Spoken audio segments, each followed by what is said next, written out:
सौतेली माँ के आने से घर में हुई तबाही। एक समय की बात है, एक जमींदार अपनी पहली पत्नी को तलाक देकर दूसरी शादी की। दूसरी पत्नी से 5 बेटी के बाद एक बेटा हुआ। बेटे के जन्म पर सारे गांव वालों को मिठाई बांटी। बेटे के जन्म होने पर जमींदार बहुत खुश था। ऐसा नहीं था कि वो बेटियों को नहीं चाहते हैं, वो 5 बेटियों से भी बहुत प्यार करता है। जमींदार के पास बहुत जमीन जायदाद थी। सारे जमीन जायदाद का इकलौता वारिस था जमींदार का बेटा।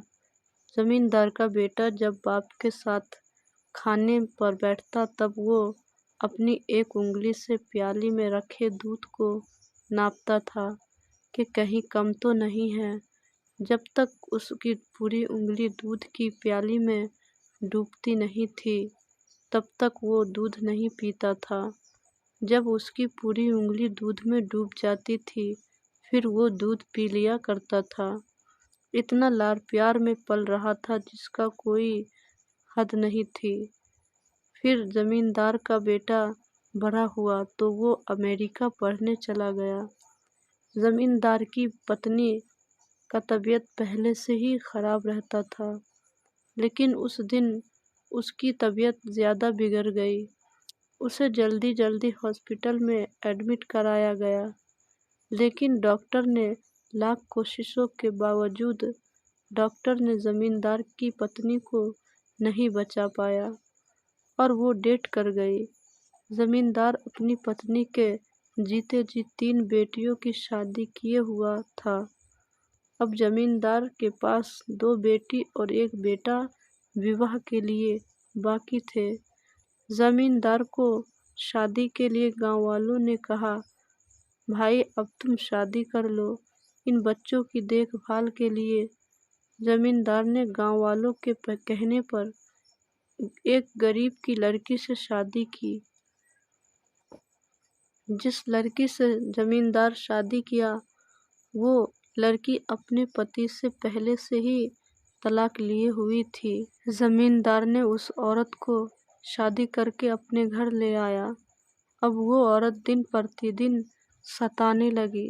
वो औरत दोनों बेटियों को मुंह में दोनों हाथ रखकर उसके मुंह को चीर देती थी। उसके जबान को पकड़कर बाहर के खींच देती थी।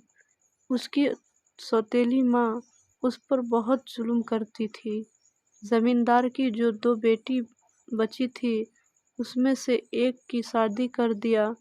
अब जमींदार को 1 बेटी बची। अब उस पर इतना जुल्म किया कि उसका जुल्म जमींदार की बेटी नहीं सह पाई और वो उसके जुल्म के डर से दूसरी वाली बहन के ससुराल चली गई। फिर जमींदार कुछ दिनों में अपनी बेटी को घर ले आया और उसका भी विवाह खाला के लड़के से करा दिया। अब जमींदार के बेटे की बारी है। जमींदार के बेटे का नाम धीर था।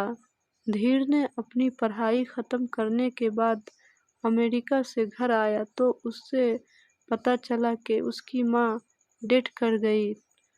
तो वो बहुत दुखी हुआ, क्योंकि वो अपनी माँ को बचपन में ही छोड़कर अमेरिका गया था।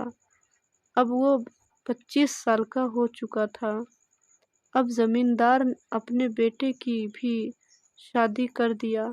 धीर की पत्नी पर भी धीर की सौतेली माँ बहुत जुल्म करने लगी। धीर ने अपनी पत्नी को दिल्ली ले गया। जमींदार के बेटे धीर को भी सिर्फ 4 बेटी हुई और धीर की पत्नी चौथी बेटी को जन्म देते ही धीर की पत्नी डेथ कर गई। धीर की सौतेली माँ ने सारा जमीन जायदाद जमींदार से अपने बच्चों के नाम करा लिया। धीर को कुछ नहीं दिया। धीर 4 बेटियों के विवाह को सोचकर और जमीन जायदाद के सदमे से परेशान होकर वो आत्महत्या कर लिया। अब धीर की 4 बेटियां फूफी के यहाँ रहने लगी। ये थी जमींदार के परिवार की कहानी दोस्तों।